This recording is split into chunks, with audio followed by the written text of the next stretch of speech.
Welcome everybody for this week's Rising Tide Foundation geopolitical special, where I'm very proud. Cynthia and I are very, very happy that Carl Zha has taken the time this evening for us here on the West Coast and of the world, or the Western Hemisphere, and Carl in the morning, early morning in Indonesia, to showcase not just some of the present geopolitical dynamics shaping the world and our future, but also, as is always going to be the case with Carl Zha, some of the historic context that is shaping the present. And many people here probably know Carl from his incredible work on the Silk and Steel podcast, or his many frequent remarks on RT as a geopolitical analyst.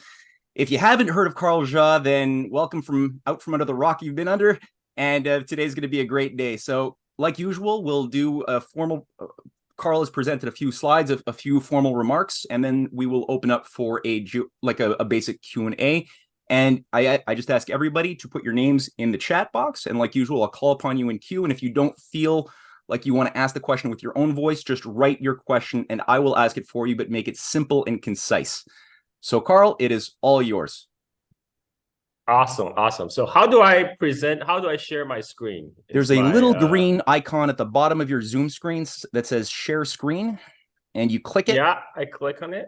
Yeah, and then a window pops up. Okay. And you find your PowerPoint amongst the choices on that window, and you select. There you go. Awesome.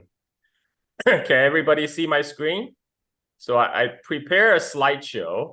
My slideshow title is U.S. as destabilizing interloper in Asia Pacific. So I'm going to go through a quick, brief historical overview, and I will come to the present because my subheading is called From Cold War to Chip War. Let's go.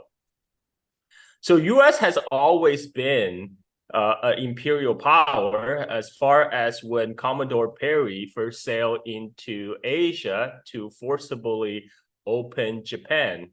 Let me see how. Here we go. So this is Commodore Perry, and this is a Japanese painting of Commodore Perry and his black ship. While he was visiting Japan, he made a stop by Taiwan, and he actually made a recommendation to the U.S. government that U.S. should annex Taiwan from China because Taiwan sits at a very strategic location. It can serve as a coaling station for U.S. Navy ships. But of course, soon after that, U.S. itself went into a deadly civil war. So his proposal was promptly forgotten.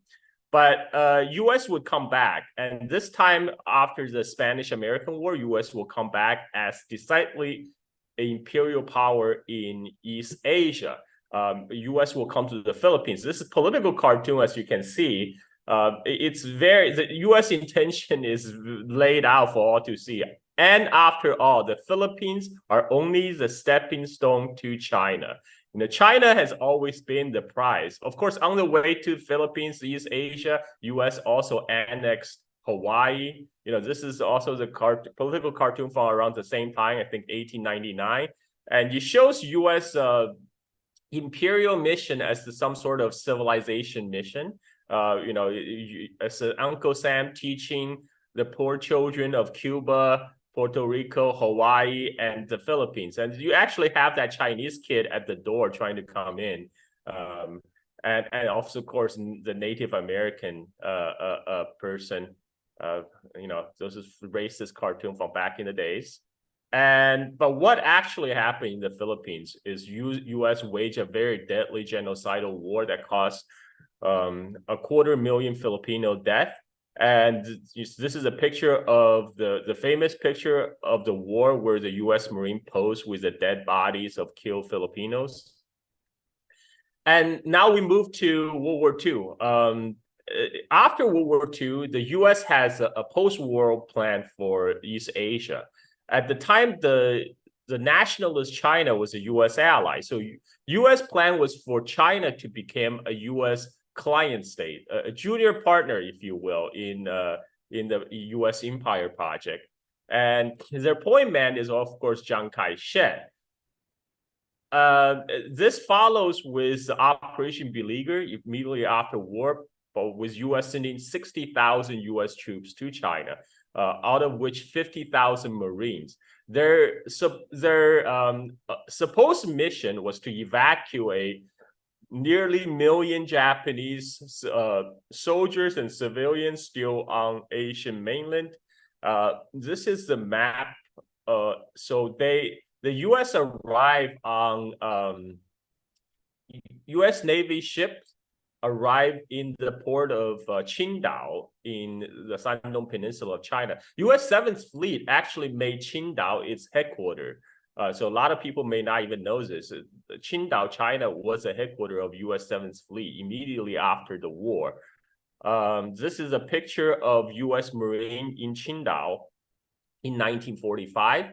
And their supposed goal, like I said, was to evacuate the Japanese. But what actually was happening was, this is the map at end of 1945. The red area, the pink fuchsia area rather, is what the area under Japanese occupation, and the area in shade is where the communist control areas.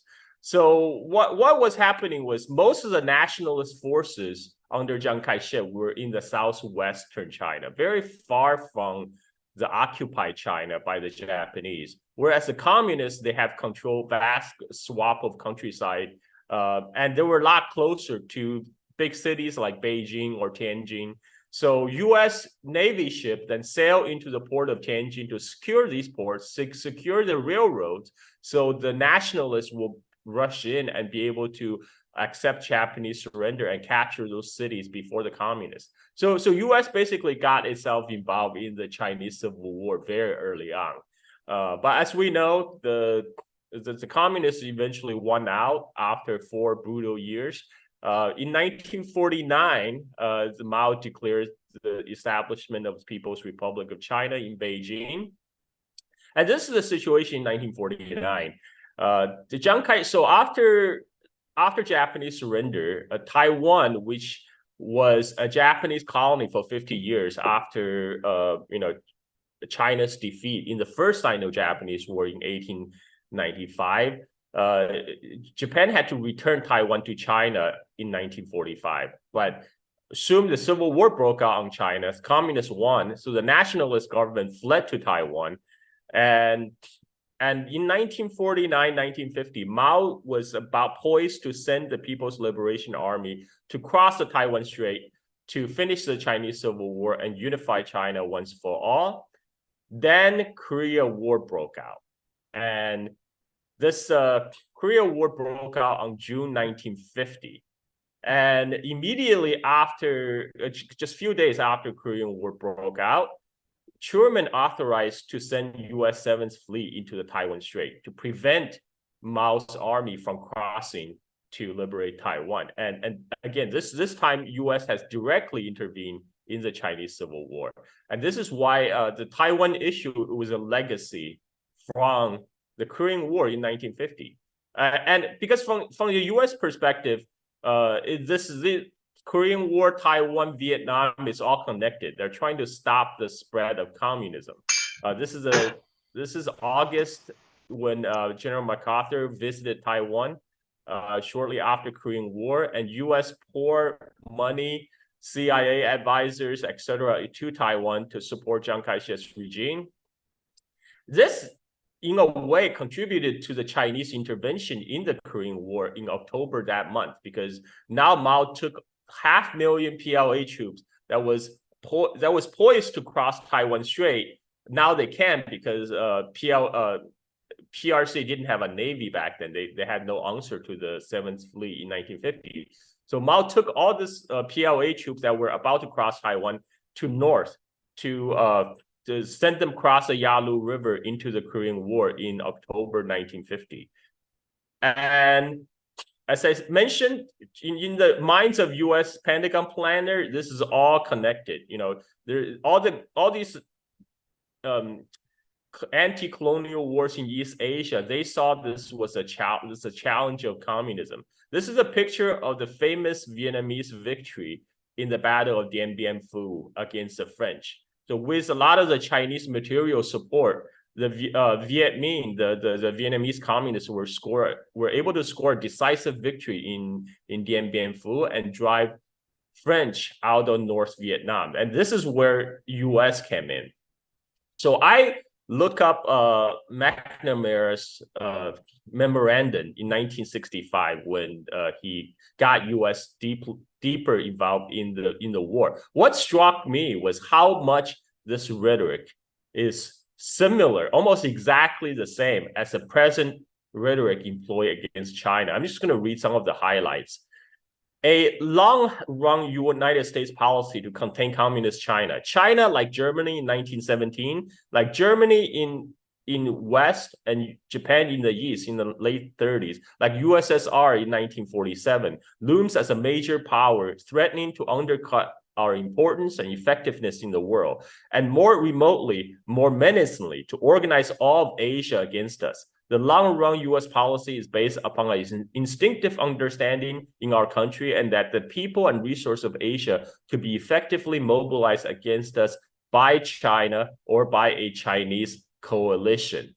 And that potential weight of such coalition could throw us on the defensive and threaten our security.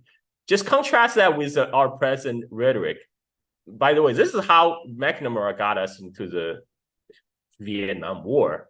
And in the next page, he said there are three fronts to, and there's actually more.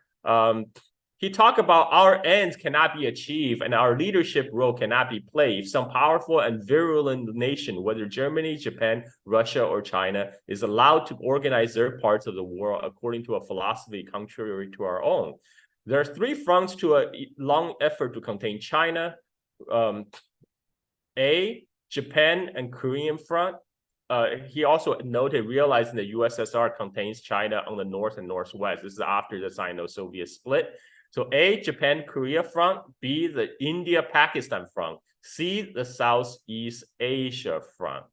And he talked about the decision to make great investment today in man money and national honor in South Vietnam makes sense only in conjunction with continuing effort or equivalent effectiveness in the rest of Southeast Asia and other two principal fronts. The Vietnam War, it's all about China. It's all about U.S. attempt to contain China. This is very obvious from McNamara's memorandum. And he says the job, even if we can shift some responsibility to some Asian countries, will continue to require American attention, money, and from time to time, unfortunately, lives. Yes, a lot of lives were lost, mostly Vietnamese. And any decision to continue the program of bombing North Vietnam, any decision to deploy phase 2 forces, he's talking about the ground forces, involving, as they do, substantial loss of American lives. So McNamara knew well before U.S. committed planned ground troops what this will entail, yet they did it anyway. And the result is 2 million bombs were dropped on the country of Laos over the course of 9 years. And that's more bombs than U.S. dropped on Japan and Germany during World War II. And I included a panel about exploitation of Asian bodies. So this is a famous picture from Times Magazine, Christmas in Vietnam special, talking about the U.S. military R&R in East Asia. Well, it's really another euphemism for sex tourism. This is actually in Taiwan, a hot spring in Taiwan. So during Imperial Japan occupation of Taiwan, the Imperial Japanese military turned this area into basically a comfort station for its soldiers. It recruited the local women under false pretense of employment and impressed them, made them into a prostitute to serve the Imperial Japanese soldiers. When Chiang Kai-shek took over Taiwan, he just turned this around and made this hot spring to serve Americans. Because during the Cold War, U.S. had stationed troops in Taiwan after Korean War. At the height of Vietnam War, at one point, U.S. rotated about 60,000 troops on Taiwan. And this, this is this is not just country being bombed. This is, the Asians are being used in demeaning ways in all sort of manners. This is a picture of U.S. military on Taiwan, and U.S. not only deployed troops, U.S. also deployed nuclear missiles and nukes. In fact, in Daniel Ellsberg, a revelation before he passed away was in 1958, U.S. actually had a plan to nuke mainland China if China had made a move to seize a Taiwan-controlled offshore island of Kinmen. And this was a title, the year America planned to nuke China. It was 1958, the second Taiwan Strait crisis. And this was all before China acquired its own nuclear bomb. So US thought it could do it without impunity. And of course, in 1964, China exploded its own first atomic bomb. And that led to 1972, Nixon visit China. This is a picture of Nixon and Chinese Premier Zhou Enlai toasting each other. They signed what's called the Shanghai Communique in Shanghai, which people can Google and look it up on US government site. And the most important part is that US acknowledged that all Chinese on both sides of the Taiwan Strait maintain there's but one China and Taiwan is a part of China. US government does not challenge that position. It reaffirms its interest in the peaceful settlement of Taiwan question by the Chinese themselves. Now, this is a cornerstone of Sino-American relationship after 1972. And this forms the basis what's called one China policy by US, which Biden claimed that he upholds, but in reality sabotage in many ways.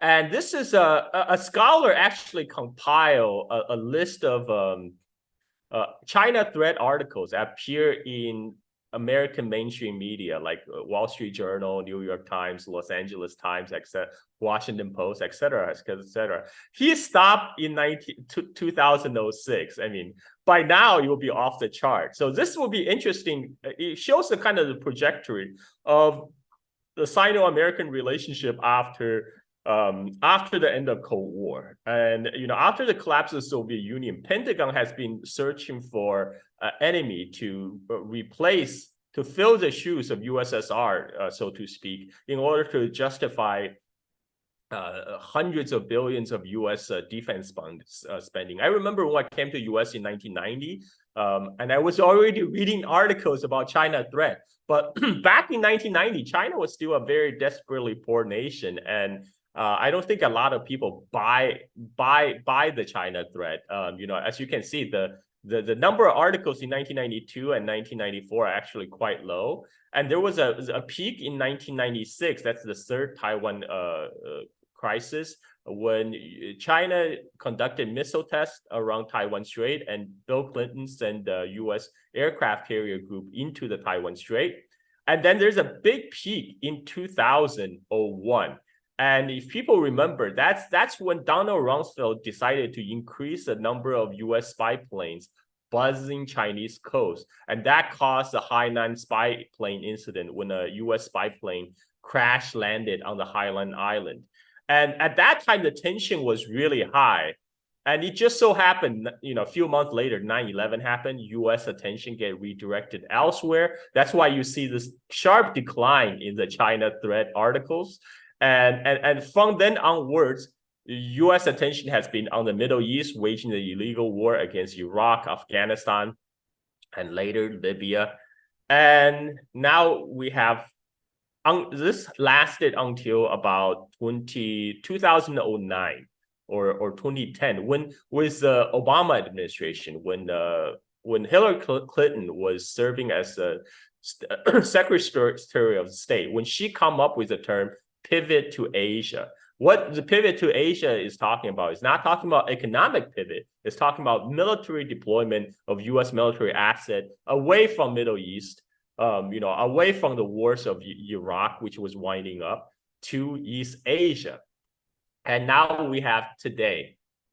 This is an article that was published just last week by New York Times, act of war inside America's Silicon blockade against China. It's actually a very good article. And it talks about the rationale why U.S. is waging an economic war against China right now. I highlighted a couple points. So not only we are not going to allow China to progress any further technology, we're going to actively reverse their current state of art, Allen says. And this is according to top think tankers in United States. And if the control are successful, they could handicap China for a generation. This is talking about the U.S. restriction of advanced semiconductor sale to China. Now, this is not a restriction on U.S. companies. This is a global ban. So any company in the world that has any transaction with the United States, that use any U.S. tools, use any U.S. technology, they are not allowed to sell advanced semiconductor equipment to China. And he's also said, I would told you that that's an act of war. We would have been, if you told me about these rules 5 years ago, I would told you that's an act of war. We have to be at war. So we're actually at war with China right now. Right now, we're in the economic war phase. And now there's a couple of reasons why U.S. is doing this. And primarily it's because AI, the one example is well, the chips are the lifeblood of the modern economy. China currently actually spend more money to import chips than oil. Everything that powers our modern life, it relies on the semiconductor chips. And the OpenAI's ChatGPT reportedly trained on 10,000s of most advanced chips are currently available. Now, why is U.S. this concerned about AI? This man. This is a former Google CEO, Eric Schmidt.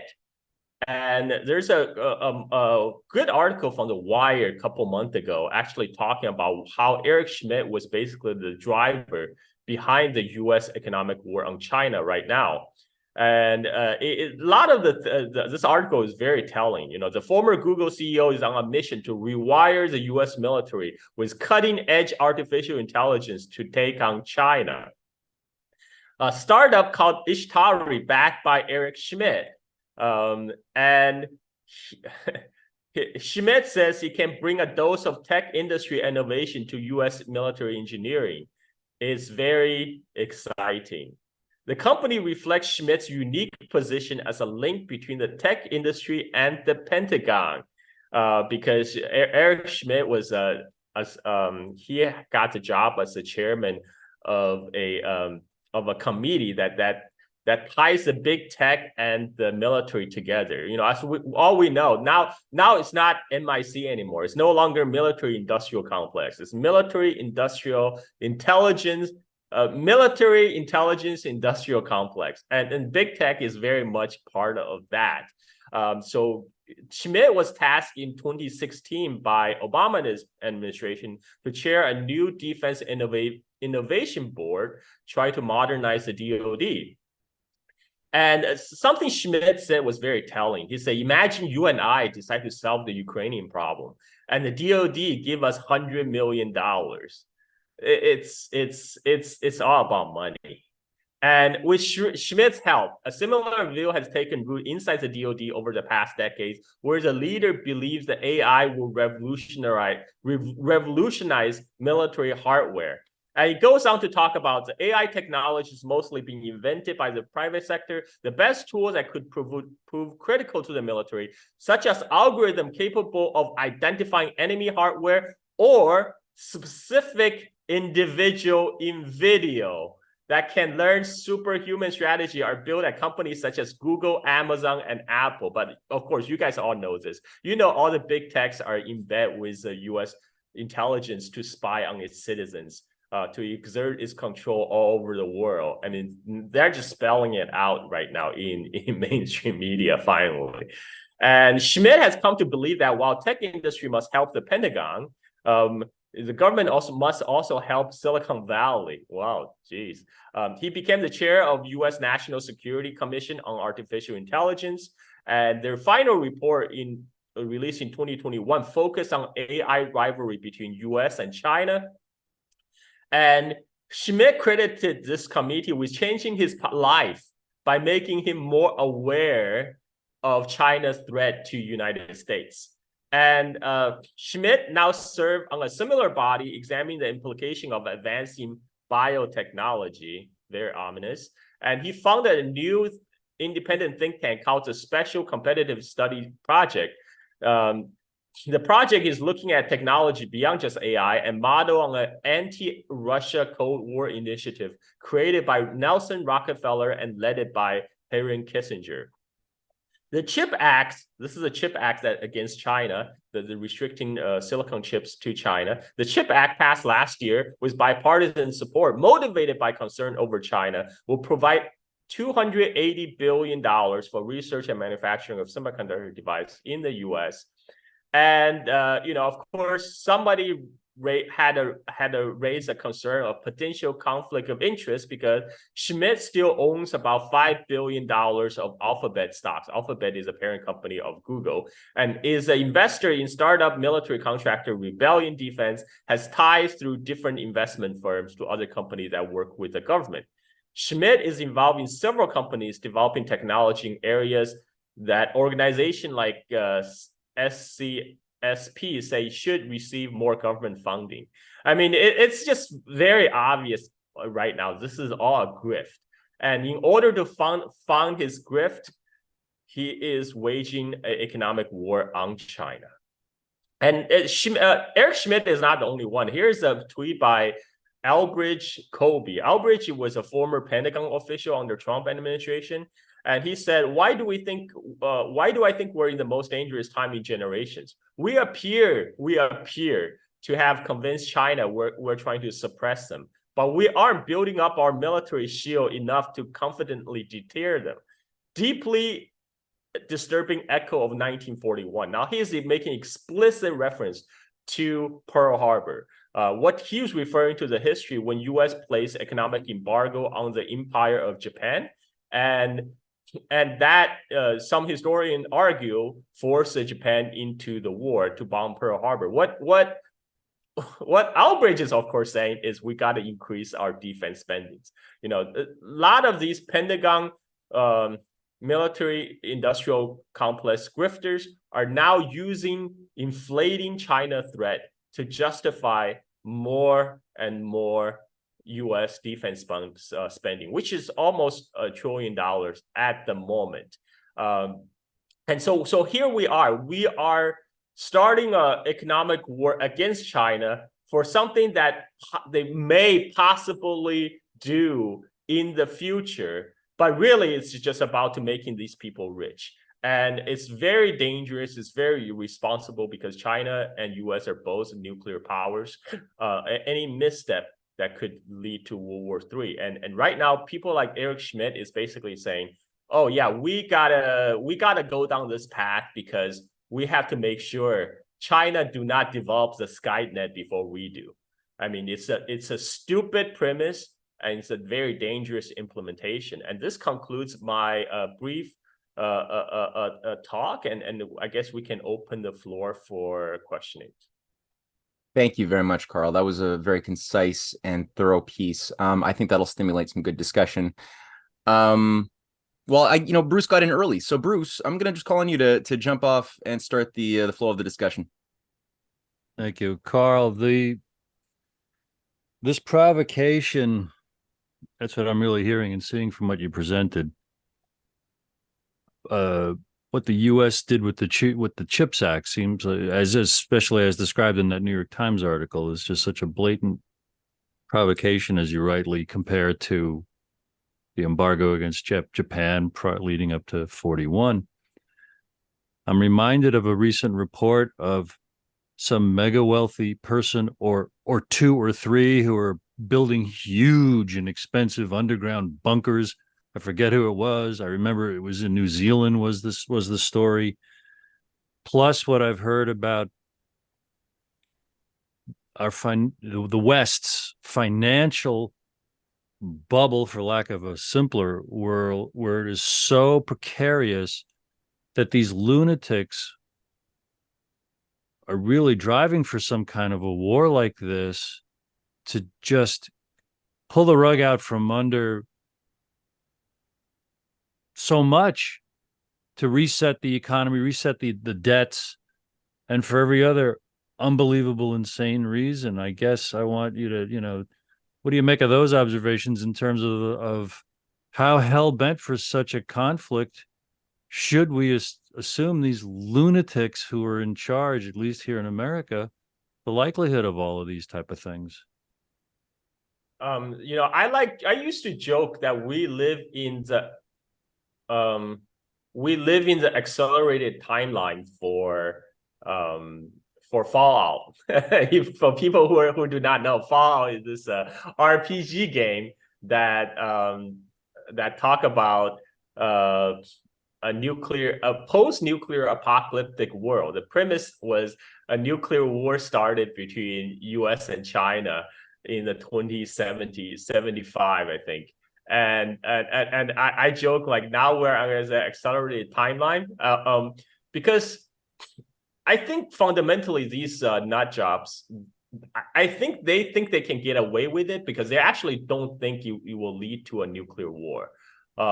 Because their own belief in American exceptionalism, they don't think China would respond. Because so far China has been incredibly patient. I mean, the Chinese leadership must have like the discipline of of Zen masters. If it's up to me, the war would have been started a long time ago. But I think China has been the responsible adult right now by holding back, because the whole U.S. strategy currently is to continue provocation, to force China to fire the first shot. I was watching a war game which conducted by one of these think tanks last year. Their whole premise is again a replay of Pacific War, except now with China bombing the U.S. base on Guam to start the war. But what if China don't pull the trigger? This is what China is not right now. China is trying to break through the American economic blockade through its own indigenous innovations, which I actually believe have a high degree of success. And China is not going to go to war just because U.S. has this economic blockade. But the U.S. arrogance can be seen by the recent Janet Yellen visit to China. So basically, Janet Yellen went to China supposedly to stabilize the ties. But what Janet Yellen told the Chinese is that you guys are not supposed to place restrictions on those the rare earth element gallium and germanium that's used to make advanced semiconductors. That's the violation of free market spirit. But we have a right to restrict the chips export to you because we have valid national security concerns. So basically, you guys don't get to do what we do because we make the rules. And I think that level of arrogance leading all these nut jobs going down this very dangerous path. China has been incredibly patient, incredibly rational. Some other country may not access some other country may not act the same way as China does. Like we've seen when U.S. has pressed on Russia on its expanding NATO, encroaching on Russia's boundaries, and that sparks the Ukraine war. But China is trying to avoid a war on Taiwan Strait. So that's the rational Chinese government is actually our best hope right now for averting World War III. I'm sure the U.S. planner will keep on pushing. There's some difference of views. I just listened to Mearsheimer talk recently. So Mearsheimer is one of those realist thinkers, and he has a very good understanding of how U.S. works. And he said he believes the administration in Washington actually do not want a war. The crazy ones are in Congress. As long as the Congress are just making noises, as long as the people in White House do not make the decision to spark a war, we would be okay. Because right now, the only thing that will make China act militarily is if Taiwan start to unilaterally declare independence. That China has said that's a red line. And as long as Washington do not push the Taiwan government to do so, because we know Taiwan government would never take such momentous decision without explicit approval, go ahead, and encouragement from Washington. So as long as that doesn't happen, I think the prospect for war is small. Yeah, and I just want to add to that. What seems obvious to me is the United States, in partnership with our media, as evidenced by this thing in the Times, want to portray us at the brink of being attacked every year of our lives ad infinitum, in perpetuity, to justify year after year after year our enormous and unnecessary military expenditures. So you're right. Short of actually pulling the trigger on something, it's going to be saying this, doing this, restricting this, embargoing this, sending a fleet here, withdrawing it, just so year after year after year after year, we can plausibly be shown by our government and the media, we got to be ready for a war with them. We got to be ready for a war with them. We got to be ready for a war with them. We got to be ready for a war with them. Thank you very much, Carl. Thank you, Bruce. That was a great question. Stephen Doyle, are you still there? I am. Thank you, Carl. Really enjoyed the lecture. If I can go back to kind of earlier in time, part of your lecture, and the Chinese Civil War, my question kind of focuses on the British Opium War type scenario. To what extent did the Chinese Civil War and the Communist victory upset imperial opium plans and perhaps forced the Vietnamese War as the mechanism or the excuse to go in and have access to the Golden Triangle? Is there any relationship there in your mind? There's some tangential relation. So for when the Opium War was started, as people as it's well known, that because British want to sell opium into China. China has placed a ban on the sale of opium, forced the British merchant give up their opium stocks. That was a reason for the British to start not only one but two opium wars. And as a result of the opium wars, something happened, because after the Anglo-French forces captured Beijing and burned down the Summer Palace and forced China to legalize opium trade, the Chinese officials decided to open up opium trade for all. So not just allowing importation, but also allow cultivation of opium in China. So by the late 19th century and early 20th century, China actually became one of the world's main and production base of opium. And to the point where the opium is mostly grown in the province where I was born, Sichuan province in inland China. And they will harvest opium, load it on the ships, and sail down to the Yangtze rivers. And of course, British control the shipping on the Yangtze River back then. And also the U.S. Navy had a Yangtze patrol on the Yangtze River for 100 years, from 1850s to 1949. And all these foreign ships were sailing up and down the Yangtze. And so the opiums would be shipped down the Yangtze River from Sichuan province through the Three Gorge down to Shanghai, where it will be processed in the Shanghai factories into heroin. And those heroin then exported from China to places like West Coast of United States. During the World War II, ironically, because the Japanese, they then control the opium and heroin trade. So the addicts in North America was actually got cut off from opium and heroin, and they had a couple of years to go cold turkey. But that ended with the Japanese surrender. The opium and heroin trade continued, and when the Chinese communists came to power, they put a blanket ban on opium production. They eradicated opium production, and that created a whole basically a whole vacuum on the supply side. And this is when the remnant nationalist army, the KMT army, a portion of them escaped through the southwestern part of China into northern Myanmar. That's the Golden Triangle area. And there, with the help of CIA, they set up a new base. They turned Golden Triangle, back then was the world's largest production base for opium. And source of heroin, and in 1950s, back then the U.S. drug czar claimed it was Mao, to cover up for the CIA operation. He claimed Mao was flooding the world with opium when exactly opposite was happening. It was because Mao cut off this opium production. Now CIA was able to create this alternative source in the Golden Triangle, and the opium financed a lot of the European colonial governments. For example, the French colonial government in Indochina, their government revenue is heavily dependent on the opium tax. And so is British Burma, et cetera, et cetera. Like a lot of these colonial government wouldn't be profitable if it wasn't run on the back of the opium trade.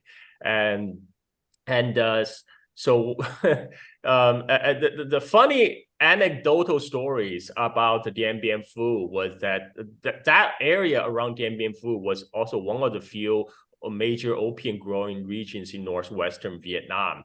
And the warlord the Dai warlord that controlled that area, it was a French puppet, but he was squeezing the locals so hard by making them, harvesting opium and paying him taxes, that the locals revolted and gone over to Viet Minh.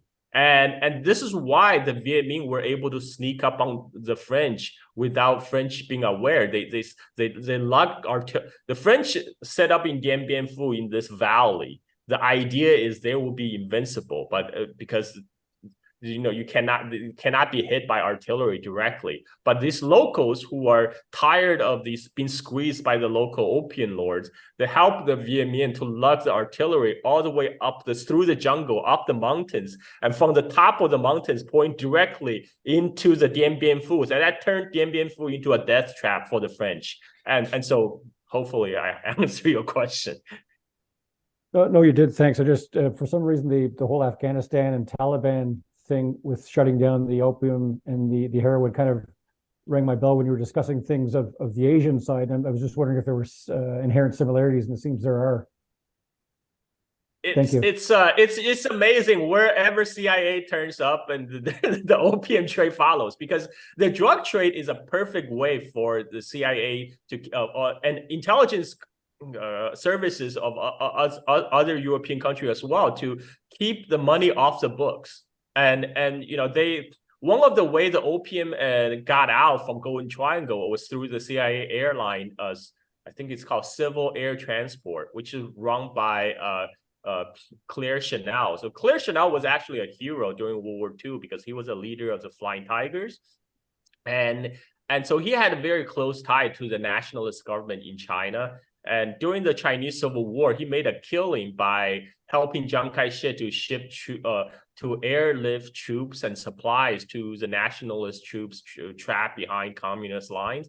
But after the Civil War wound down, Chanel's business dried up. So that's where CIA came in with the money to help to buy his airline. And they ran the Civil Air Transport out of Taiwan. And they structured it so the KMT supposedly has a 60% stake. And the reason CIA structured that way so they can present it as a Taiwan airline rather than the American airline, so the CIA don't have to answer to the bureaucrats in Washington who will look into their books.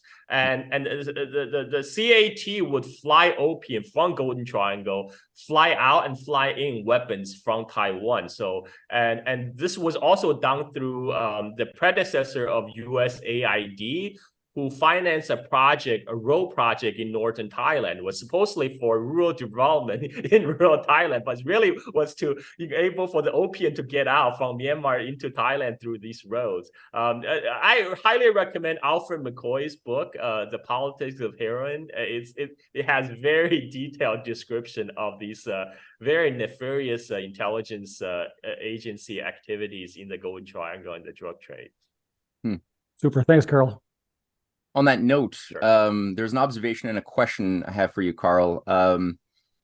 There's a lot of propaganda right now circulating amongst the Western, I guess, conservative consumer class, especially spread by things like the John Birch Society, that China is getting its reverse there's a reverse opium war underway, and China is getting its revenge by producing all of these like fentanyl precursors and flooding it into the West to destroy our spirit. And so the first observation I have is John Birch. I did a little Google search to see just who the hell is John Birch in the first place. And he was actually he was an employee. He worked for Claire Chennault and the Flying Tigers. So he was directly implicated in the CIA operation that you were talking about that created the whole drug culture to begin with. But the second question is, John Birch was part of OSS, the predecessor to the CIA. He was like, I think he was still with the CIA when OSS became the CIA. So that's why he was being valorized as one of those men who gave their life for the agency in China. Yeah, and the other question that follows up then is, how would you? I'd like to hear your remarks to those who would say, "Oh, China is producing these precursors and are flooding us." What's your response to that? Okay, so first of all, the so-called the fentanyl precursors, they're the chemical used to produce normal pharmaceutical drugs, and those are being produced by pharmaceutical factories in China because as you know, all the factory has been offsourced to China right now. I mean, including pharmaceuticals. And what happened is these transnational gangs based in Mexico, that they would import these chemical precursors into Mexico, where in the underground factory, they will use these chemical precursors to make fentanyl. So the question is, okay, why is China doing this? Well, China is doing Chinese pharmaceutical companies are producing legit pharmaceutical chemicals that's used to make pharmaceuticals. But there have been those just so happen those precursors can also be used to make fentanyl.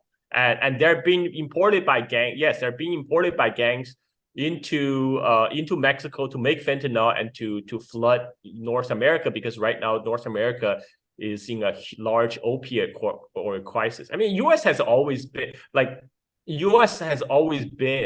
in one form or another of drug crisis. I mean, this stretched back in the days, even during the Vietnam War, the heroin was brought home. One of the heroin problem was brought home when the U.S. GIs returned from Vietnam War. They got hooked on cheap heroin while they're stationed doing the R&R in Thailand, for example, when all those heroin were flooding in from Golden Triangle, produced by the CIA-backed KMT faction. And when they came back to U.S., they brought back their heroin habits. And U.S. just moved on from one drug to another because I think we have serious social problems in this country, and people face it. People need to face it. There's a serious problem of social decay, and the drug problem is just one manifestation of that. And we also know CIA has been involved in shipping cocaine into the country. That's well documented from Central America. So the fentanyl issue is really a U.S. law enforcement problem and also a U.S. societal problem, because there's a large demand that was created this insane amount of profit that those gangs in Mexico would do, would manufacture and produce them. Now, the Chinese government actually was in cooperation with the U.S. law enforcement agency to track the shipment of these fentanyl chemical precursors that's what's being shipped from the Chinese factories. Because of the U.S. waged sanctions on China has stopped the cooperation about 2 years ago. So because now U.S. is crying wolf about secret Chinese police stations on North America, in Canada. So Chinese law enforcement, fuck it, we're not going to work with you anymore. And so this is now this problem has been worse. This problem has been worsened because the U.S. waged economic war on China. Can I interject real quick to this point? Yeah. Sure. For the last 3 years, I've been doing marketing for Trine Day Publishing, and Chris Milligan is the founder of Trine Day. And I highly recommend folks interested in the drugging of America and the CIA's role in it to go to tryandday.com and find the tab for the podcasts. There's about 130 episodes we've put up. They're about a half hour long. And if you scroll down, just click on the first titles that might say something about CIA or CIA drugs. There's plenty of them. And here's Chris's point. When Chris was 20 years old in 1969, his father sat him down and said that Chris's father left the CIA in 1959. And he had a big position in the Far East. And the first thing, and he couldn't talk about it for 10 years. So in 1969, he finally had a conversation with young Chris. And the first thing he said is the Vietnam War is all about drugs. There's these secret societies behind it all. They're out to opiate your entire generation. Chris didn't know what to make of that. And his father went on to say, and communism's all a sham. These same secret societies are behind it all. It's all a big game to them. And in conclusion, I'll share what Chris teaches in many of these podcasts. These are his podcasts over at Try and Day. He's interviewing his different authors, and I'm like the Ed McMahon. I welcome people to the top of it. I kibitz a little, I edit, and I put it up on the internet. And Chris makes this really interesting assertion from his 50 years of studying the secret societies, primarily Skull and Bones, but all the people in the shadows, as he calls it, and even how they're spread out around the world and how they function in Europe and even in China.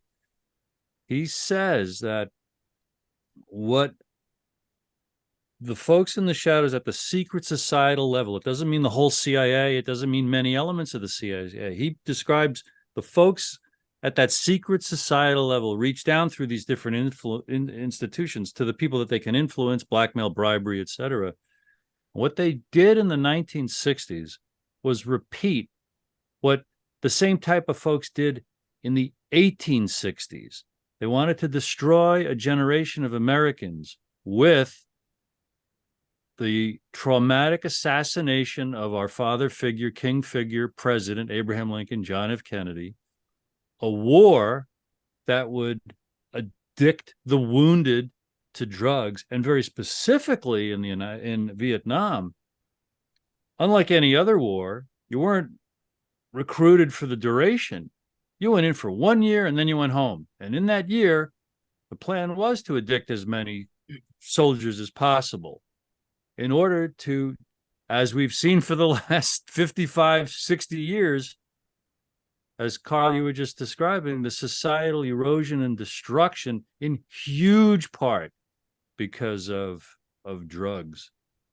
So what a world, what a world. Yeah, I'll just adding to that. Now it reminded me that the drugs actually play a huge part in the Vietnam War because the French was losing the war in Vietnam, both North and South. They're trying to retain their hold on the South Vietnam against the communist resistance.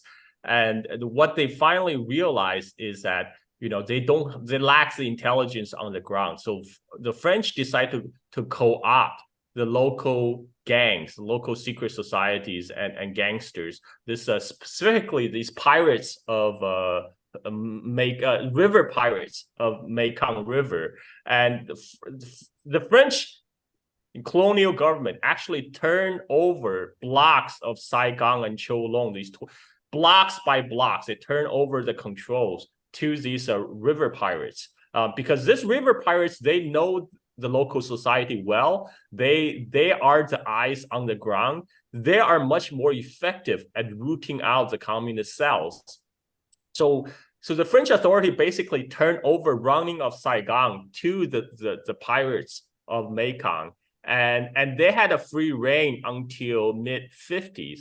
But at that time, there was a turf war between the French intelligence and the CIA because Americans are trying to muscle their way in. And because these Vietnamese gangsters were in the pay of the French, so the CIA decided to do a number on them. And then in the end, the river pirates of Mekong were decimated. and that is when the colonial authority even lost their eyes on the ground. You know, they no longer know what is going on. But before that, those French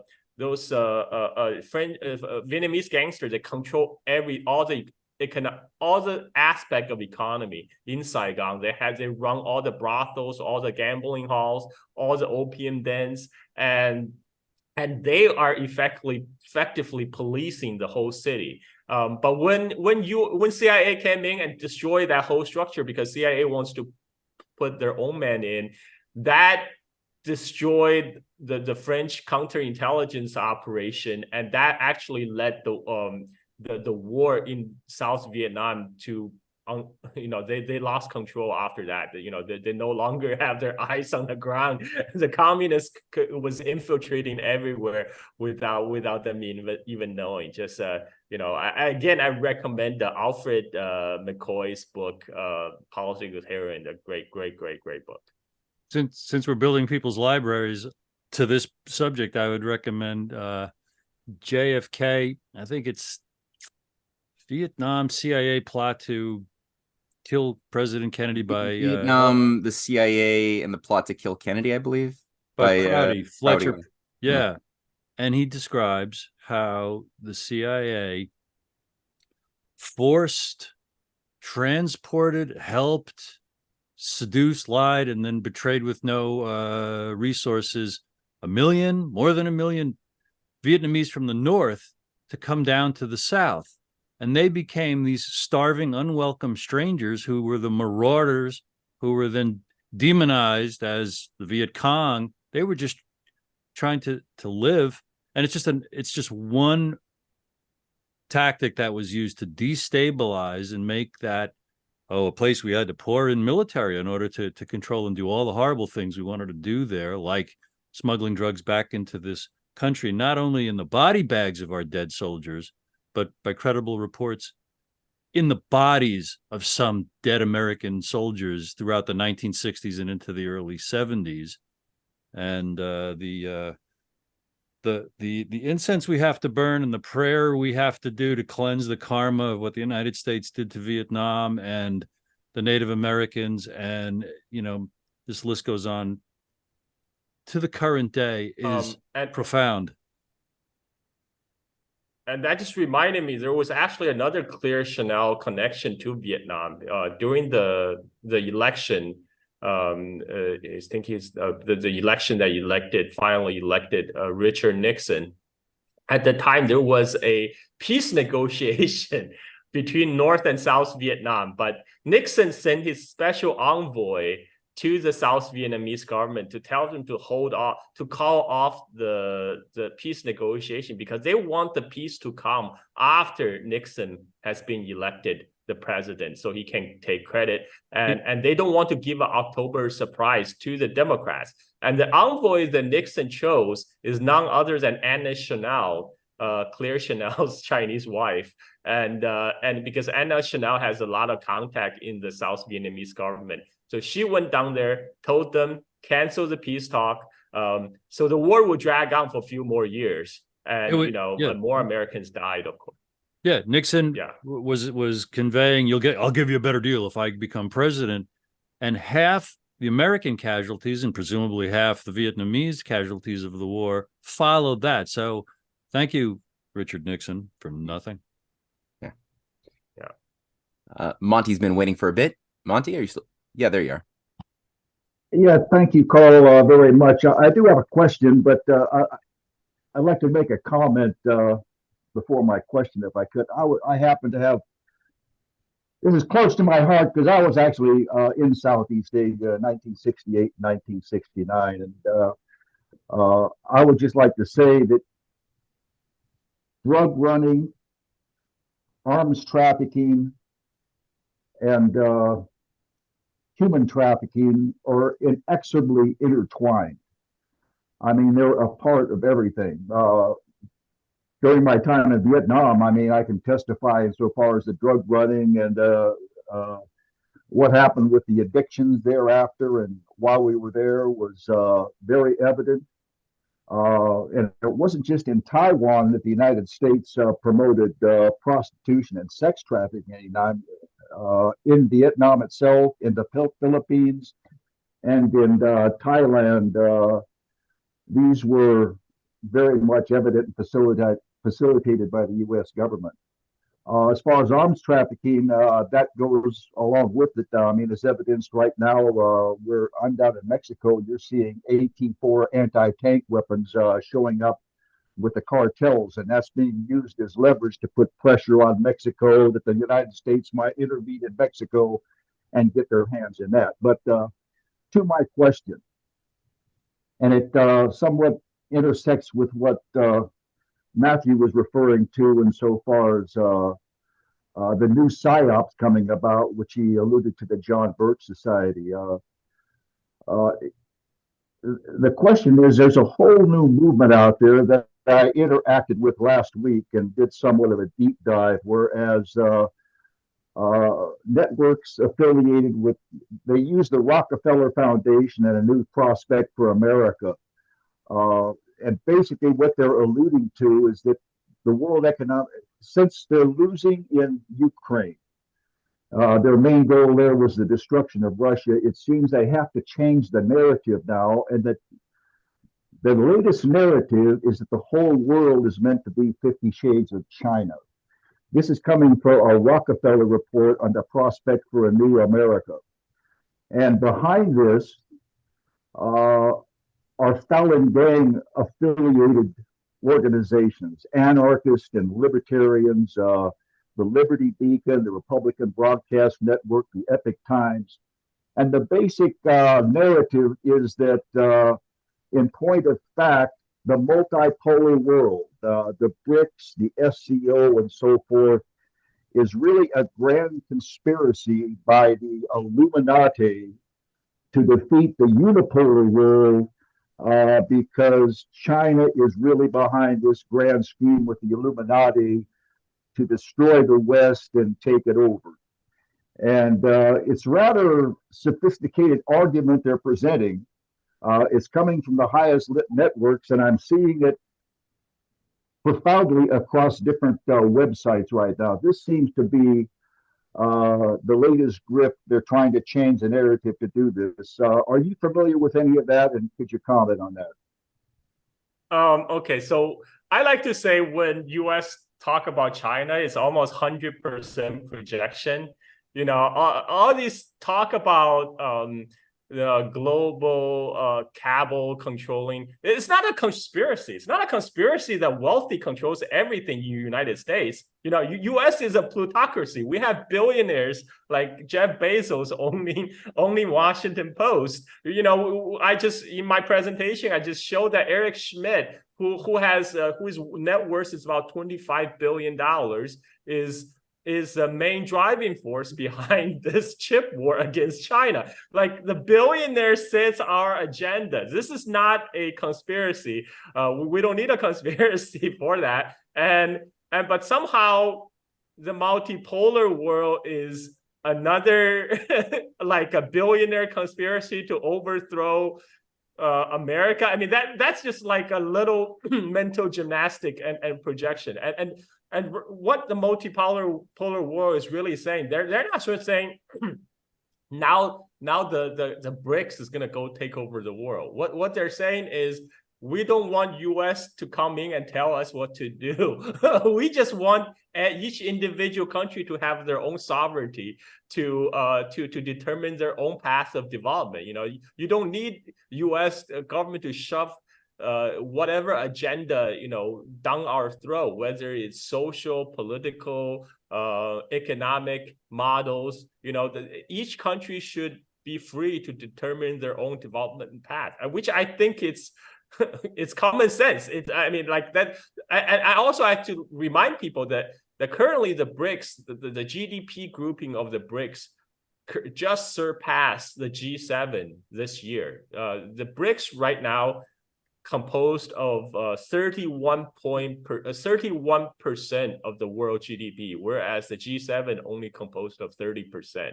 So, you know, like the BRICS, they don't need to overturn anything. They are already bigger than the G7. And what they're saying is why we are still using US dollar as a reserve currency, so US government can use this as a weapon to sanction everyone, right? The real bite of US sanction is, it's a global sanction, because when US places economic sanction on you, anybody who use US dollars, who have any kind of US dollar transaction, is being binded by the sanction. So this is a logic why, especially after Russia got sanctioned, for the push of de-dollarization. That's why the BRICS are trying to push for their the BRICS reserve currency to replace the US dollar as a world reserve currency, which would make sense.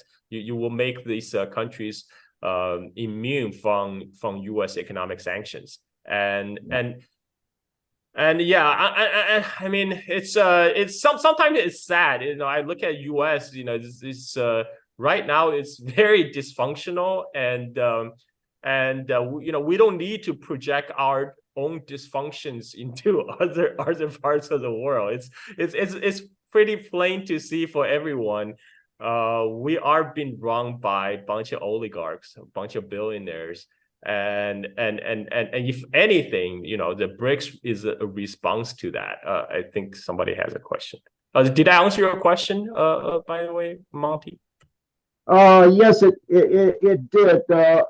A part of this, which I omitted, they have an elaborate set of maps on the so-called tri-state cities in the Netherlands, which they say, their basic support is the BRI is going there. So that's proof they're in collaboration with the WEF. As I said, it's rather elaborate presentation they put together, very skilled, sophisticated, but very easy to punch holes in, especially with Matthew and Cynthia's presentation on the anti-China psyops. I found it very useful, and I got a couple converts, but these people are hysterical over this. And by the way, I would just elaborate one step further on your military-industrial intelligence complex. I would describe it as the military-industrial media academic complex, which really encapsulates the intelligence community also. But those three are tied together. Yeah, Thank you again. Ray McGovern, Yes, I agree. the Mickey Met, right?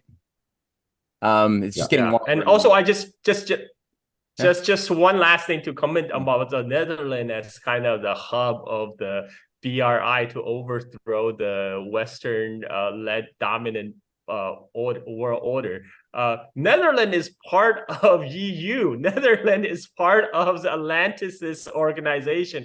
Netherlands just signed on with US to place sanction on China. One of the very important part of the CHIP Act against China is that Netherlands has a company, only one in the world, ASML, that produces this EUV machines, which is they use lasers to etch this very tiny transistors on the silicon chips. And China cannot make their own advanced semiconductor chips without those machines from Netherlands. But Netherlands just agreed with the United States to place sanction on China. So this is Netherlands is definitely part of it's to claim that Netherlands is somehow not a US vassal state. I think it's stretching it. I think. Yeah, go ahead. Back to you, Matt. Well, now that you've brought up the chip question, that actually ties right into something Magdalena had written out as a question, which is relevant to this. She asks, I know that two of the biggest chip companies operate out of Taiwan. Are their loyalties towards China or the New York Stock Exchange, and therefore the USA?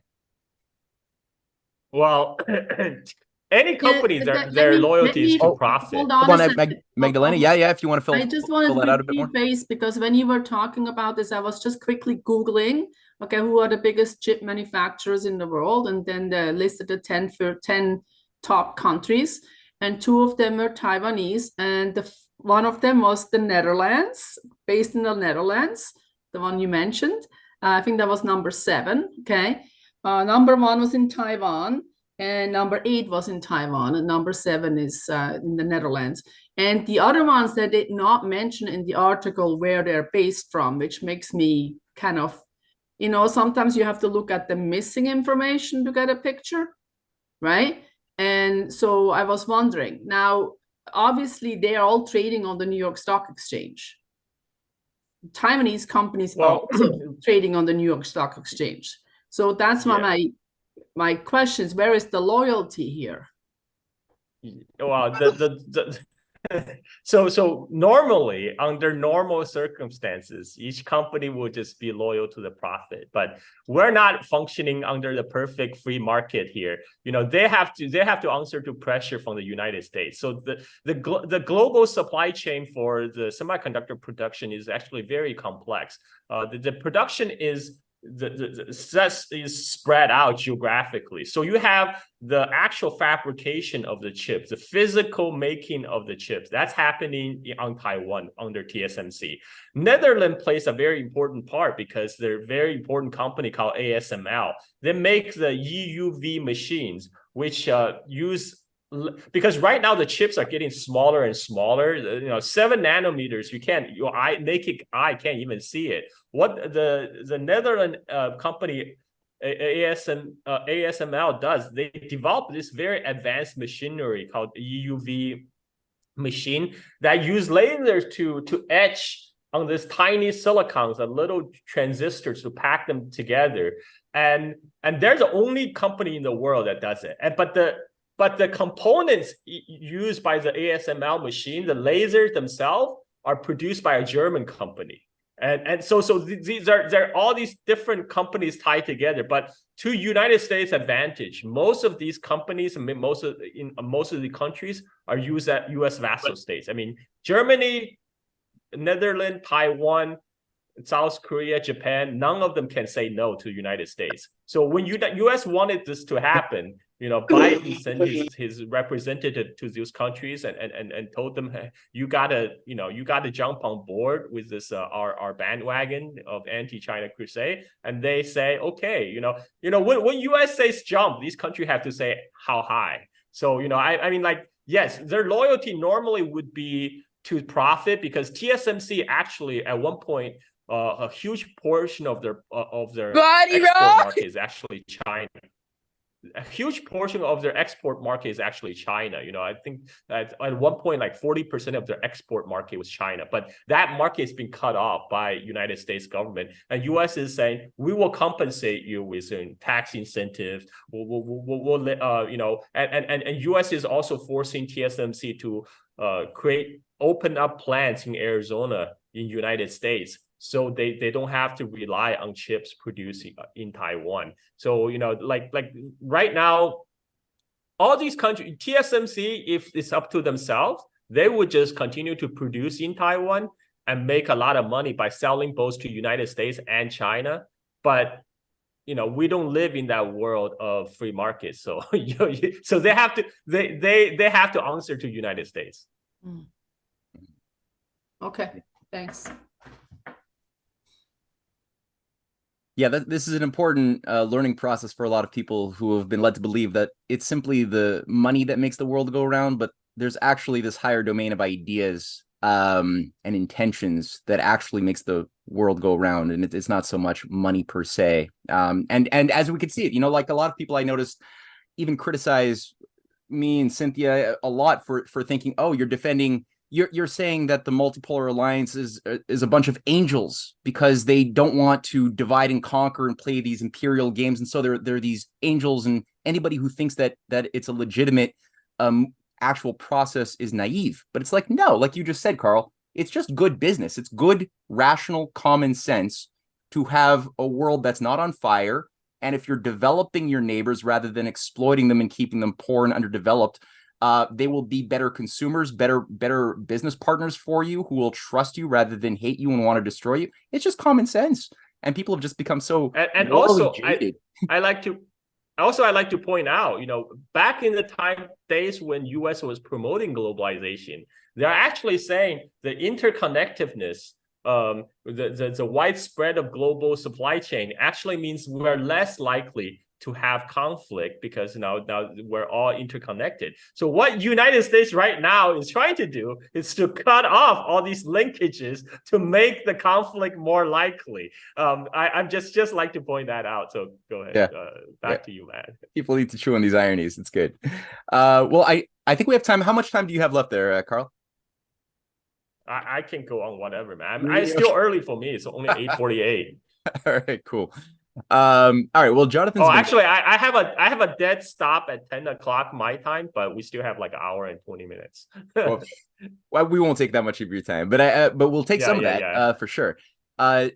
So we have Jonathan, then we have a follow-up from Stephen, then Jerry, then Bruce. So Jonathan, go for it. Yeah, thank you, Matt, and thank you, Carl. My question is more along,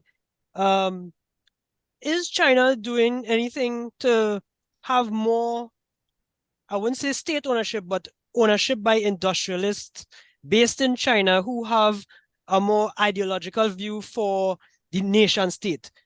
And the reason I'm asking that is China doing anything to prevent these large hedge funds, BlackRock, Vanguard, and so forth, from actually having a key stakeholder or shareholder position in, let me say, rare earth elements or other national security area sectors of the economy? Because as Monty was speaking earlier about these narratives, there is narratives like, oh, well, especially in the global south, you hear, well, BRICS is just a Trojan horse for China to come and take over as hegemony. Or you'll hear that the same oligarchs in the West that we are against in the World Economic Forum or whatever, they are behind the SCO and BRICS because it's the same industrialists. But I mean, personally, I see the industrialists in the East, they have a more nationalist sovereignty ideology in how they carry about their business in those countries compared to the West. Or is that true? And if so, to what extent? So the two questions is, how are they detaching away from these big hedge funds having ownership in their countries, especially in China? And is there a more nationalist spirit within the industrialists in China that could help them shield such a case where these big hedge funds are just literally buying up anything they can get their hands on? That's a great question. First, China has a very different system from United States. In US, basically, if money talks, you have a billionaire, you can pretty much do whatever you want. That is not the case in China. Jack Ma, one of the wealthiest men in China, the founder of Alibaba, he does not get to set policies. Jack Ma does not get to own newspapers on mainland China. He can go to Hong Kong, where it's still maintaining the capitalist system. Jack Ma can go to Hong Kong, buy up South China Morning Post, which he did, but he cannot buy any newspapers on mainland China, right? And so Jack Ma cannot be Jeff Bezos of China. And as we can see, the Chinese government was actually cracking down on Alibaba when Alibaba was trying to branch into the financial services, because Chinese state views certain areas of the economy as a pillar of industry that they maintain control. Those are called so-called commanding heights of economy. Those are, for example, energy sectors, oil and gas. They're all state-owned. Right? There's some large private company did get big, especially in tech, like Alibaba. But the Chinese system is such that the Communist Party is still the big boss. They tell Jack Ma what to do, not vice versa. And so this is a very big difference. Eric Lee talked about this.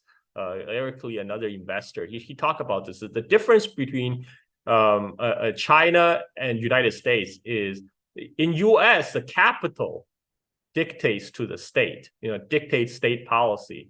In China, the state dictates to the capital, and it's very obvious to see. So there's no possibility of, say, BlackRock coming in to buy up very important strategic sector of the U.S. Of Chinese economy. That just will not be allowed to happen. I mean, this is also a part of how China is exercising its own sovereignty. For example, when foreign companies come to China, there's a requirement usually attached for tech transfer. China says, okay, yes, you can access the Chinese market, you can access the vast pool of Chinese labor, but you have to do tech transfer. That means you have to train people, the local Chinese people, with your technology. You have to like upgrade their skills. So what happened in the last 20, 40 years is that China continued to climb the tech tree. You know, some people in the West call this China stealing the technology. It's not stealing, it's very wide in the open.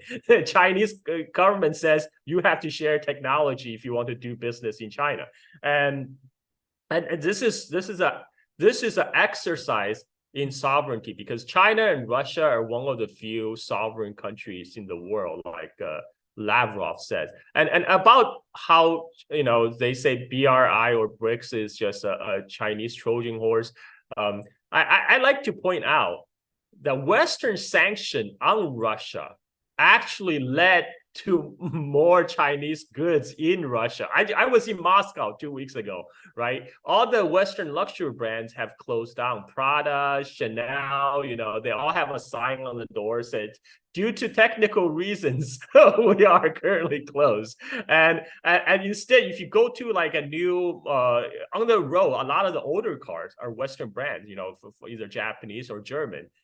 But if you go to new car dealerships, all the new cars coming in are Chinese-made cars. Now, this is a direct result of the Western sanction themselves, because the Western companies are prevented by sanction from participating in the Russian market. So the idea that somehow the West is doing a much better job of promoting Chinese products everywhere than China could ever hope to do by themselves. And you know, a lot of this is self-owning. I think people are trying to come up with all kind of elaborate reason to justify to explain what's going on, but really it's not that complicated. You know, anything that can be explained away by stupidity and mediocrity, you don't need to resort to conspiracy theories. And right now there's a lot of stupidity and idiocy in the Western establishment elite.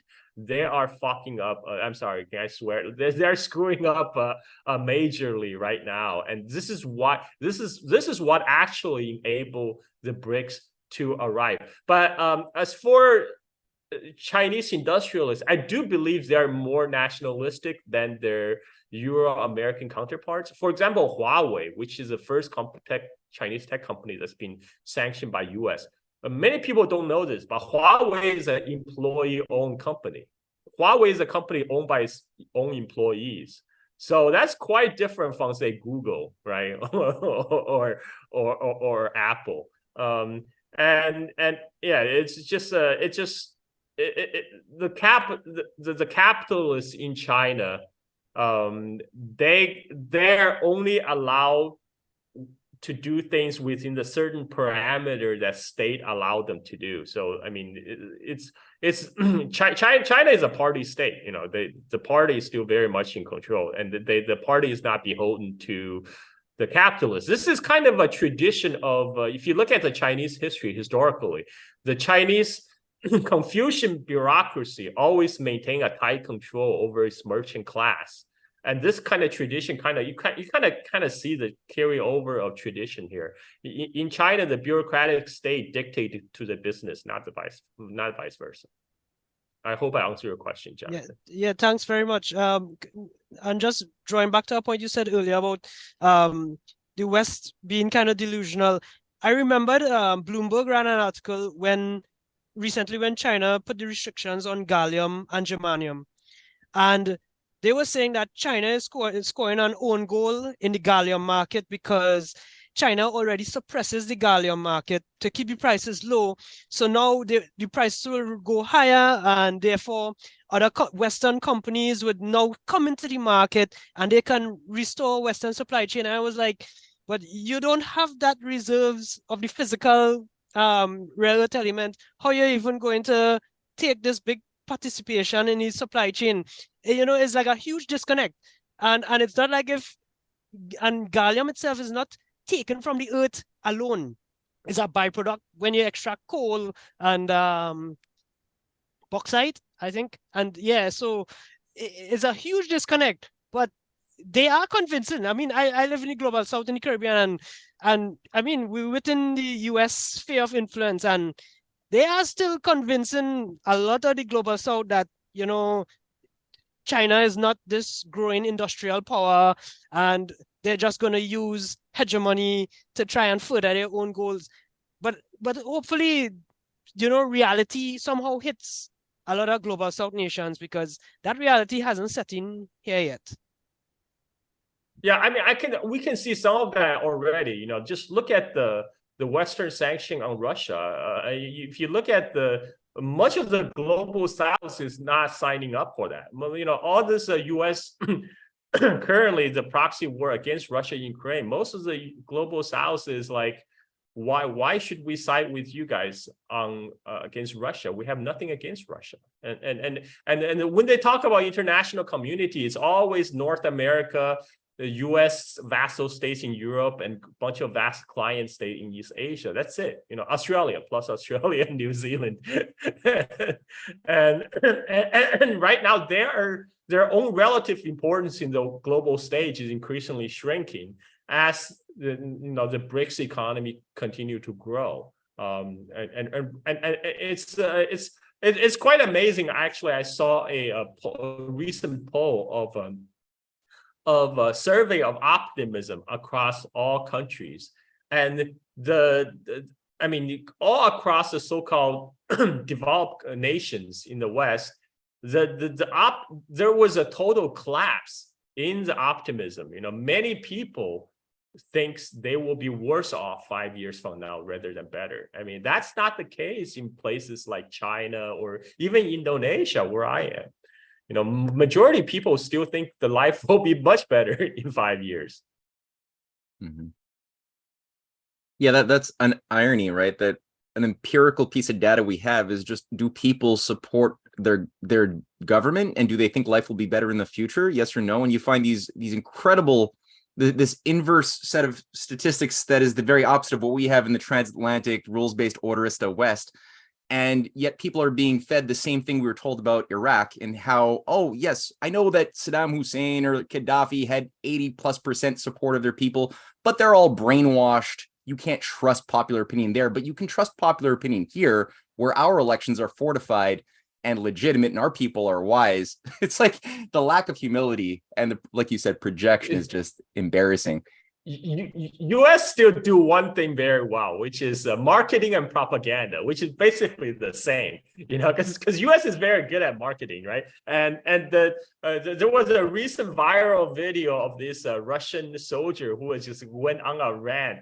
And he was just basically saying, you know, for 20 years, for 20, 30 years, our generation has been led to believe everything is great, a paradise in the West, and everything is shit in our own country, you know, whereas we actually have functioning roads, you know, our people actually go get educated, go to college, you know, everybody, you know, every household have cars, and now on the battlefield, they hype up all these, like, their high-tech gadgets, like the Leopard tanks, you know, but that only happens on the Hollywood movies, you know, whereas in Russia, we actually make weapons that works, that have durability and survivability. I mean, what he said was true. It's there's no lies detected right now.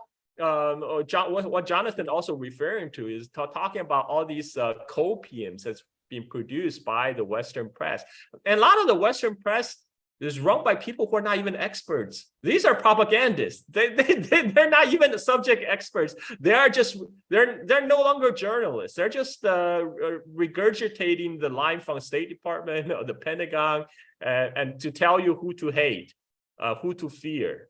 And, you know, that's their job. I mean, they still have some influence, but I think more and more, you can fool all the people some of the time, but you can't fool all the people all the time. So people are waking up. Amen.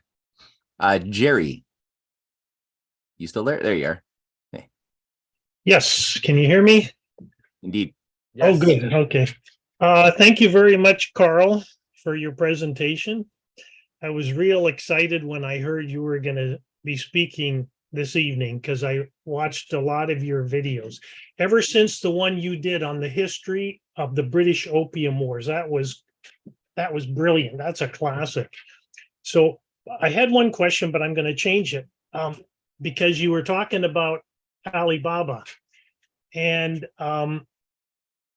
China's anti-corruption campaign. I guess Jack Ma's gone back to teaching somewhere. But then I was reading where the new CEO after Ma is gone is a guy named Joseph Say. I don't know if I pronounced that right.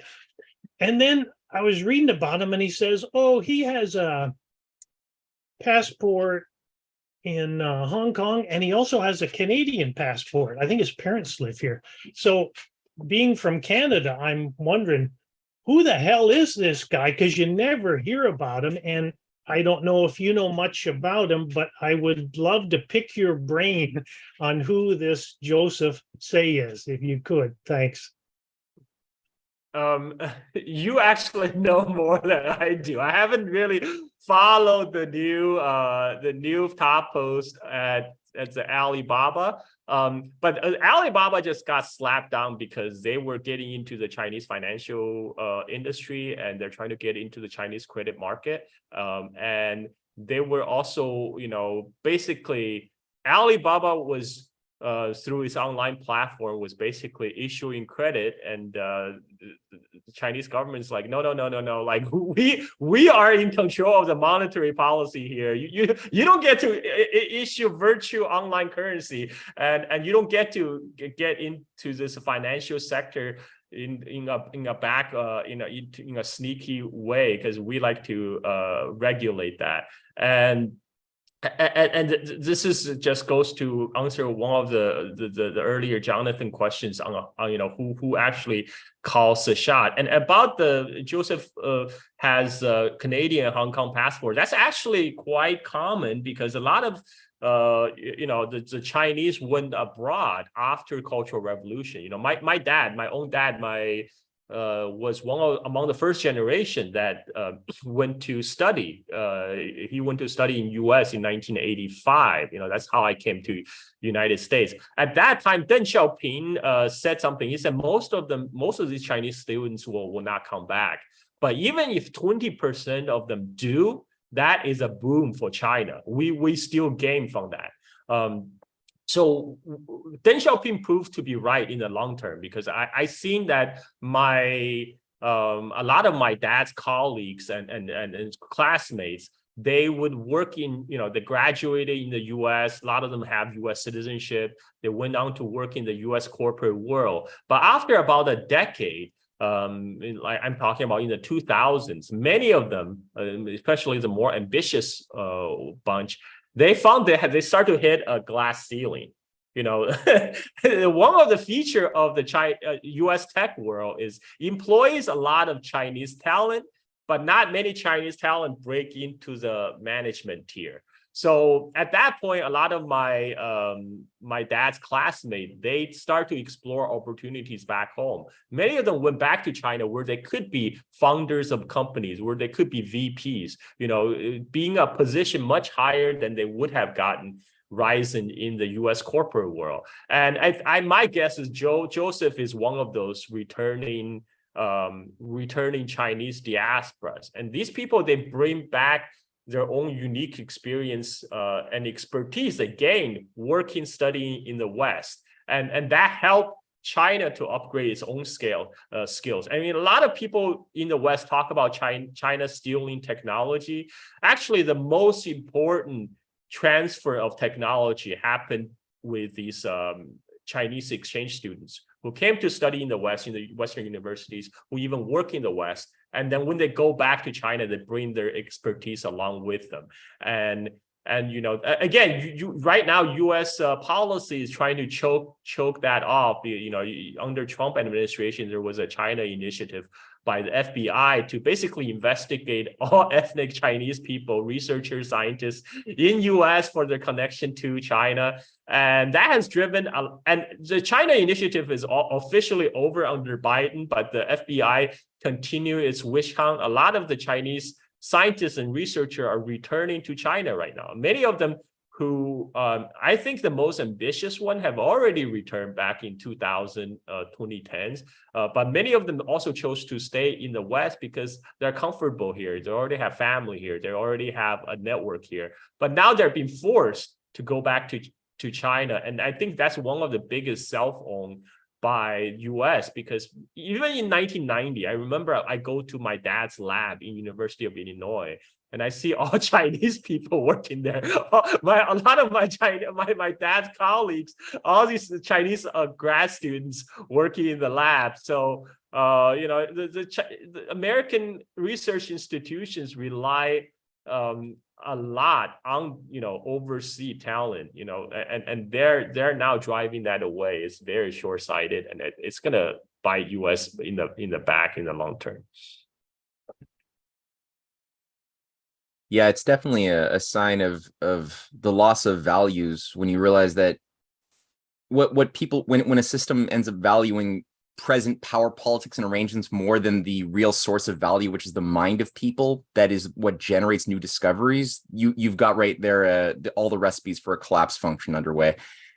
So hopefully they can pull their heads out of their asses. And let me just I just had a thought bubble. So continue an earlier train of thought about billionaires in China versus United States.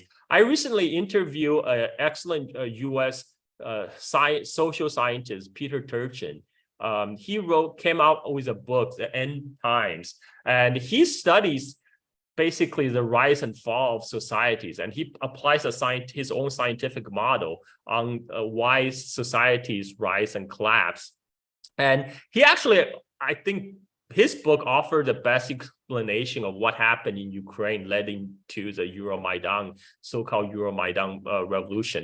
And but he also, one of the key points that he derived is that society gets to trouble when there's elite overproduction and popular immiseration, both of which are happening in the United States right now. And what he's talking about, the elite production, when there's too many elites, too many people in the top, they start to jostle for power. And this happened back in the days just before U.S. Civil War, and also before the progressive era, when U.S. had its gilded age, when the wealth pump takes away from the poor and the working class and give it to the rich. When U.S. society was getting a little top heavy, when the top 1% not only control most of the resources of the society, but the top 1% is actually getting bigger. And when all these elites start to infight among themselves, plus the popular discontent resulting from the increasing inequality, that led to what he called a revolutionary phase in the society. And China actually, by cracking down the anti-corruption drive, cracking down on the billionaire, China is actually trying to shut down that wealth pump and reversing the process. In a lot of Western media, this is posed as what a terrible things that China is doing to these billionaires, these poor billionaires, right? But what actually China is trying to address is the increasing inequalities, make sure it doesn't get out of hand. And Xi Jinping is often being blamed for trying to do wealth redistribution and stuff like that. I mean, he's just trying to make sure everybody get a piece of the pie. And according to Peter Turchin, that's how you actually stop societal collapse. That's how the U.S. progressive era reversed the Gilded Age, when there was a time when there was a progressive tax on the super rich, and that funneled some of the booty of U.S. industrialization to the middle class, well, at least to the white U.S. middle class in the 1950s and 60s, but that process has been reversed since 1970s because the offsource and the globalization, and now according to his model, 2020s is going to be very turbulent, political wise, and I think we're seeing that right now. That's just sorry. Back to you. No, don't. That's very good. And I mean, I think a lot of people a lot of people have picked up on the fact that there is sort of an agenda to eliminate the idea of the sovereign nation state as an institution that organizes policy, both domestic and foreign. But they forget that they forget to ask the question, well, why? Because the sovereign nation state has the power to rein in this private capital, which can become this parasitical agency that has more power than God. And only the nation state has the ability to really wield the influence and power to do something about that fact. And if everybody just goes into this, I'm going to just, get off the grid, decentralize, and look out for my personal freedoms, like a lot of the libertarian crowd has drank this Kool-Aid lately, you're going to just set yourself up for, on the one hand, losing this tool we have right available to us to actually do battle with this private class of parasites, and we're going to set ourselves up for just being better divided to be conquered. Because if you go Amish, it's not exactly because Americans especially still live with this frontier mentality, right? Like, I mean, I'm just going to have my own homestead and everybody get off my lawn. But and there's this fantasy in some kind of post-apocalyptic world, you would just hold up in your own house or compound with stockpile of weapon and food, and you will survive. No, that's not how you survive. That's how you die. Because the way you survive is build communities with a group of people. Because if you are alone in your house, you have to sleep sometimes. And if people know that you have stockpiles of weapons and food, guess what? You are a target. All they have to do is wait until you are asleep and sneak into your house, and you're done for. So what you need is a community of like-minded people. You need to build coalitions. You need to have a community around you. That's so my one of the podcasts I go on to, Radio Warner podcast, like the Warner used to say, he believes all these fundamentalist church groups will survive better because they actually have group solidarity. They have community. This is how you're going to survive in this kind of world. And also, of course, the elite in US, because the financial elite already captured the state. They want the whole world to be their playground. That's why they're trying to destroy sovereignty everywhere and extend the reach of the global empire. Yeah. Back to you, Matt. Do you have time for two more questions? One from Steve, one from Bruce. Yeah, two more questions, and then I really have to go. And that was it. All right. Prepare. So if we keep them short, Steve, go for it. I'll be quick. Carl, what's the Chinese view on the human trafficking scourge versus the drug thing? And I'm just, with the Sound of Freedom movie coming out and all the great work that's doing and raising awareness, how does China view this? Is it kind of like they view the same higher level networks as the drug world, or is it something different? Can you give me a little bit more specific, like what you're referring to? Well, awareness is human trafficking network. Yeah, like the awareness is starting to raise in the West, and some of us suspect that it's as pervasive as the drug trafficking. Perhaps it's global, and we're wondering if the same criminal networks or the same intelligence dimension. Is the Jeffrey Epstein thing the norm and not the exception? But how does China view that topic? Do they have any thoughts, opinions? Do they see it a certain way? Well, yeah, I mean, human trafficking and drug trafficking usually go hand in hand because, a lot of these are done by the same network of underground gangs and mafioso, and because these are the things that it's the so-called gray economy, right? And well, human trafficking has been a problem in China, even back in 1980s when I was growing up in China, women and children are most at risk. Like even when I was young, I would always warn about watch out for like kidnappers of children. But this is something that Chinese government is trying to crack down on. and they have been there have been a couple of celebrity cases in China about the victim of human trafficking, especially women. And so this is something that's societal wise in China, especially. This is something very like people. This is close to people's hearts. So this is something the Chinese government is actually actively cracking down on. I don't know if they're participating in any kind of international cooperation on this crackdown, but within Chinese borders, definitely it's an issue that they're concentrating on. Thank you. All right, let's round it out with Bruce. Go for it, Bruce. Where can people find all your work, Carl? That's a good Okay, last I'm question. a prolific I'm a prolific shit poster on Twitter, so people can always go to Carl Zha. That's my Twitter handle. And I also have a Patreon site, Silk and Steel Podcast, where I concentrate. I do like long talks like this one to talk about China, everything China, history, politics, and culture. I have a long-running China history chronologically series. I talk about China history all the way from beginning.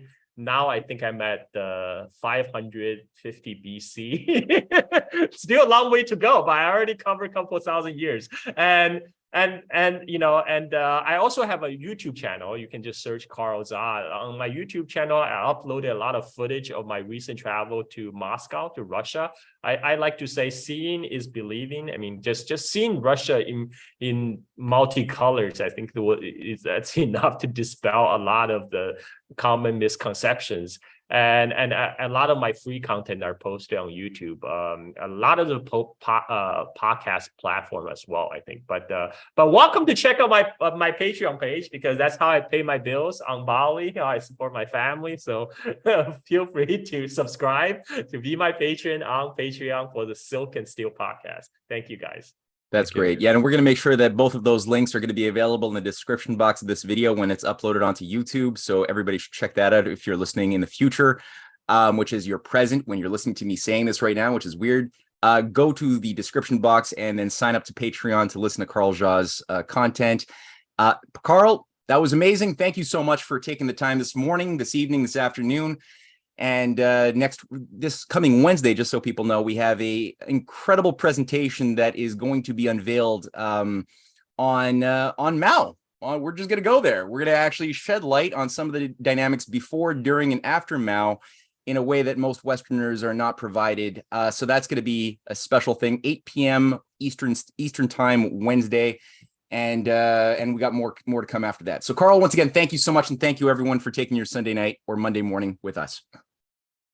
Thank you. And thanks everyone who's sending your lovely comments. Thank you for your feedback. And I love everyone here. People ask very intelligent questions. Thank you so much. But I got to run because I got another podcast on Chinese history coming up. So until next time, Matt. Adieu. Thank you. Thank Bye-bye. you, Carl. Take care. Thanks, Carl. Thank you. Thank Bye-bye. you. Thank you.